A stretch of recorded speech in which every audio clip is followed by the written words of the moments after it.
If your surname is on this list, you are not simply Scottish. You are tied to a specific mountain, a specific glen, a specific man who fought for it, and in most cases, to a specific massacre, one that either made your family or very nearly wiped it off the earth. 10 surnames, 10 bloodlines, and here is something almost nobody knows. Mac is not decoration. It is not a prefix for flavor. Mac means son, just son. MacDonald, son of Donald. MacGregor, son of Gregor. A living man who once walked on that ground. A surname is not a word. It is a claim that you came from one particular man. And one more thing, because almost every video about this gets it wrong. These were not 10 identical clans in kilts. It was something worse. One of these families murdered their hosts at dawn, after 12 days of eating their bread and sleeping under their roof. Another had its name outlawed, banned, by law, on pain of death. To say it out loud was a crime. For 150 years. And a third gave Scotland a king who killed his rival inside a church, in front of the altar. Stay until number 1. Because that man committed the blackest sacrilege you could commit in the 14th century. And it is exactly what got him crowned. Ready? Then let's not waste time. Number 10. Fraser. The origin is disputed, most likely French, from the word fraise, which you say fraise, strawberry, which is why the Fraser coat of arms still carries strawberry leaves. A sweet little detail for a family whose story ends on a block. The Frasers held Inverness, the Highlands, the very heart of the north, cold, stone and wind. And in 45, when Bonnie Prince Charlie raised his rebellion, Clan Fraser followed him. At Coolochden, they were cut to pieces. But Coolochden is not the interesting part. Their chief is Simon Fraser, Lord Lovat. They called him the Old Fox. And here is why. He was nearly 80, fat, cunning, and he betrayed absolutely everyone his whole life. The Jacobites, then the English, then the Jacobites again. He changed sides so many times that by the end, nobody was entirely sure whose side he was on. In 47, they caught him, and they executed him in London.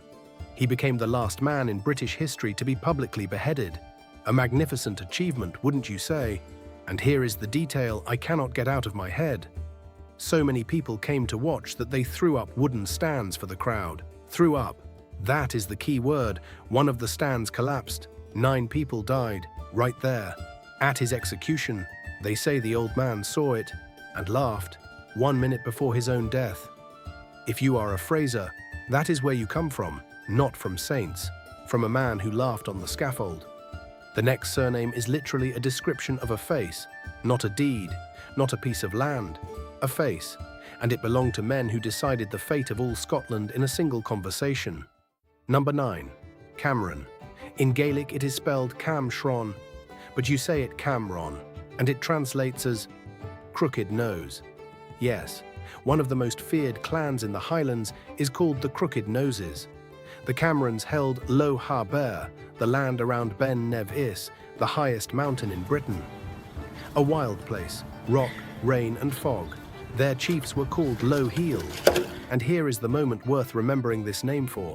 1745. Prince Charlie lands in Scotland. Almost no men, almost no money, almost no chance. He goes to Low Heel. Low Heel was an intelligent man. He understood everything. And he told the prince plainly, "This is madness, this is suicide, go home." The prince answered him with a single line. Something close to, "Then I will raise my standard alone, and I will tell the world that Low Heel, whose loyalty my father spoke of so often, stayed at home." And Low Heel went.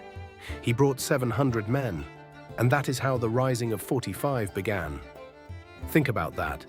If one man with a crooked nose had said no, there would have been no Coolochden. No slaughter. The clan system might never have been destroyed.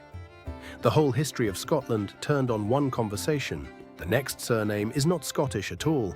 It is Norse, and it means ugly. Number 8. MacLeod. From the Old Norse name Jota, you say it Liochtur, which means ugly. The MacLeods are not Celts, they are Norsemen, descendants of Vikings who settled the Hebrides. on the Isle of Skye, and to this day, the chief of the MacLeods lives in Dunvegan Castle, the same bloodline, the same family, 800 years unbroken. It is the longest continuously inhabited castle in Scotland, and inside it lies the thing that, honestly, is why I put them on this list at all. The fairy flag, a piece of silk, frail, faded, full of holes.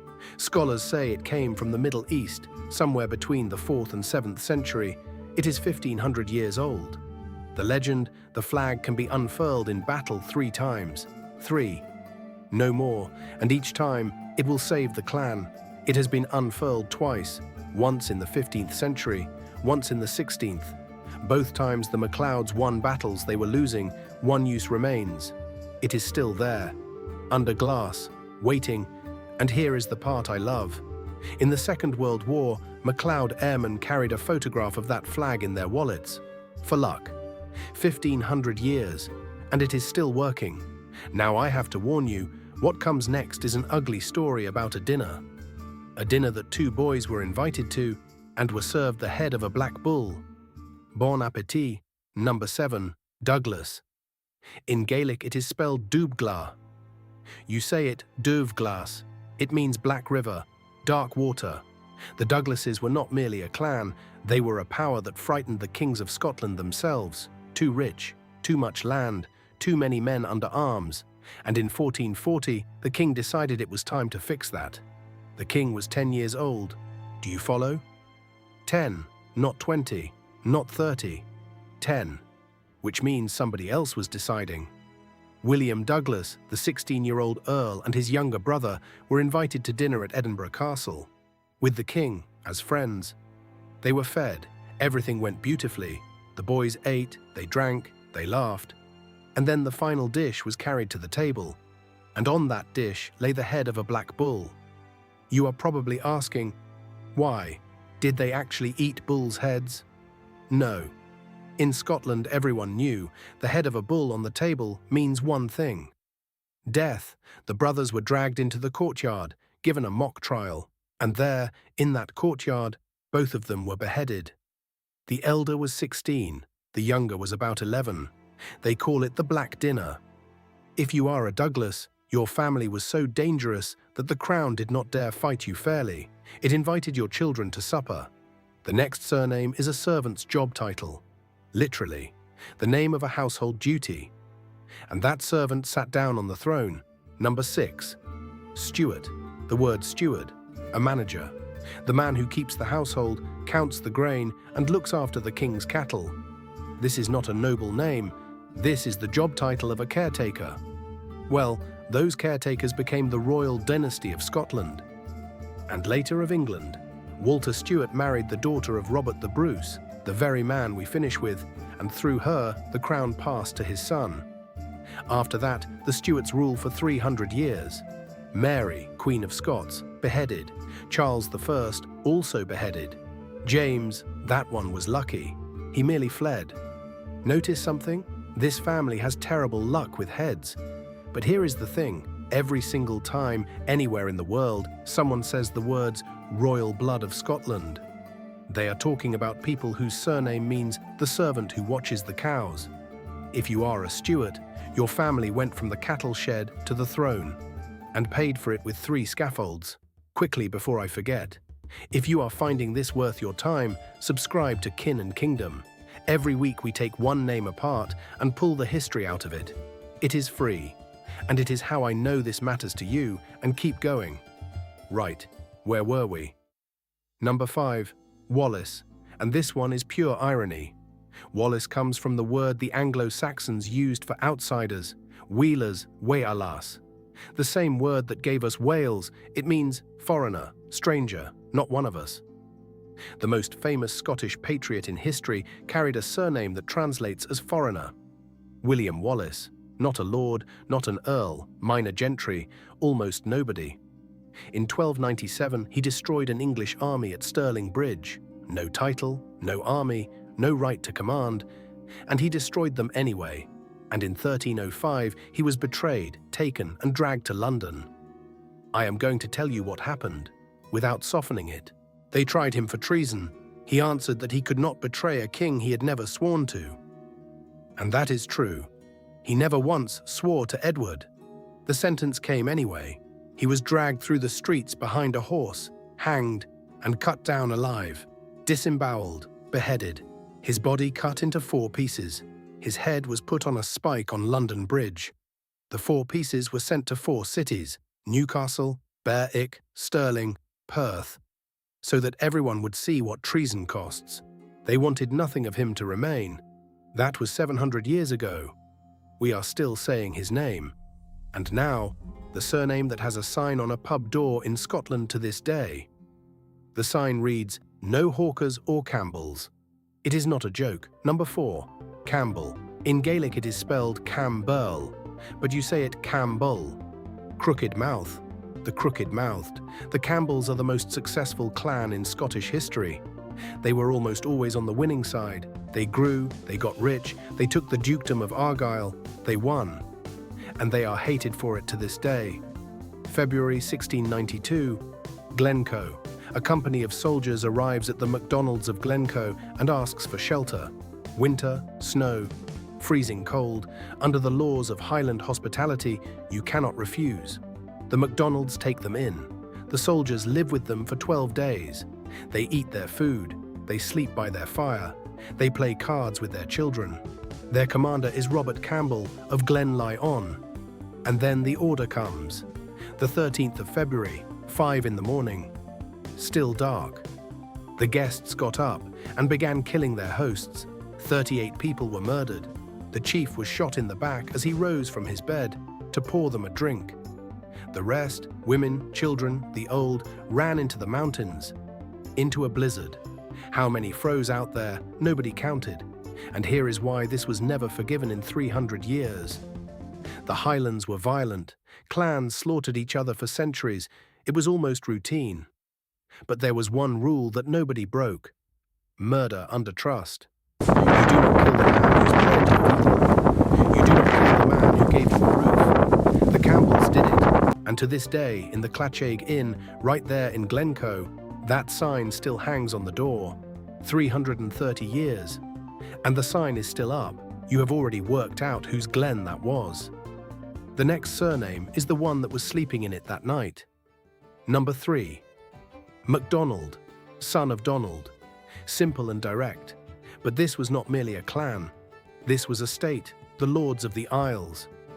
They ruled the whole of the Hebrides, the west coast, part of Ireland.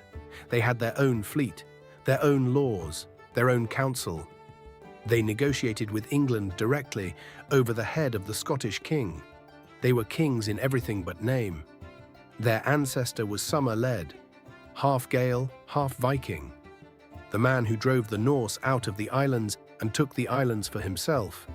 And then, in 1493, the Scottish crown stripped away the title of Lord of the Isles. The empire collapsed, and 200 years later, what was left of that once royal family went to sleep in Glencoe, and did not wake up. From a fleet and laws and a country of their own, to 38 bodies in the snow. And even so, MacDonald today is one of the most common surnames on earth. An enormous number of people carry the name of a dynasty that ruled the sea, and almost none of them know it. If you are a MacDonald, now you do. Number 2 is the only surname on this list that a government tried to erase. Not the people, the word itself. Number 2, MacGregor, the clan motto, "Royal is my race." In Gaelic, Es Rai E Almo Daram. They claimed descent from the kings of ancient Scotland. Maybe they were lying, maybe not. Nobody can check now, but their land was taken. Their neighbours, the Campbells, again, took their glens with lawyers and paperwork. The MacGregors were left with nothing. They became outlaws. They lifted cattle. They were called the Children of the Mist because they came out of the fog and went back into it. And in 1603, King James signed an edict. And here, pay attention, he did not simply outlaw them. That was done to plenty of clans. He outlawed the name.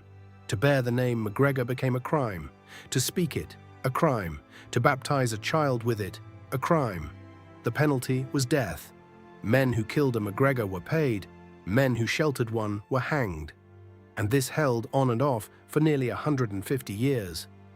They took other names to survive. Murray, Grant, Stewart, anything. Whole generations were born and died without the right to say their own name out loud. It was repealed only in 1774. 826 men signed their name back that day. 826 men declared in public, "We are MacGregors." After 150 years of silence, you know one of them. Rob Roy. If you are a MacGregor, your name was once against the law, and it is still here. And now. Number 1. Number 1. Bruce, a Norman name, from De Bruce in Normandy. Incomers, Robert the Bruce, the year 1306. He has a rival, John Cummin, called the Red, the other claimant to the Scottish throne. They agree to meet. The meeting place is Grey Friars Church in Dumfries, a church, consecrated ground, a place where blood must not be spilled. What passed between them, nobody knows exactly. An argument, shouting. Perhaps Cummin threatened to hand him to the English. Bruce put a dagger into him, in front of the altar. He walked outside, pale, they say, and told his men, "I doubt I have slain the Red Cummin." And one of his men answered, "You doubt? I will make sure." He went in and finished it. This was sacrilege. The Pope excommunicated Bruce. In the 14th century, that meant, "You are damned. You are outside the world of men. You have no soul." And 6 weeks later, he was crowned. 6 weeks. Then, 8 years of war. He ran, he hid, he lost everything.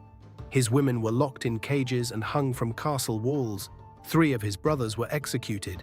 And in 1314, at Ban Noch Burn, he destroyed an English army 3 times the size of his own.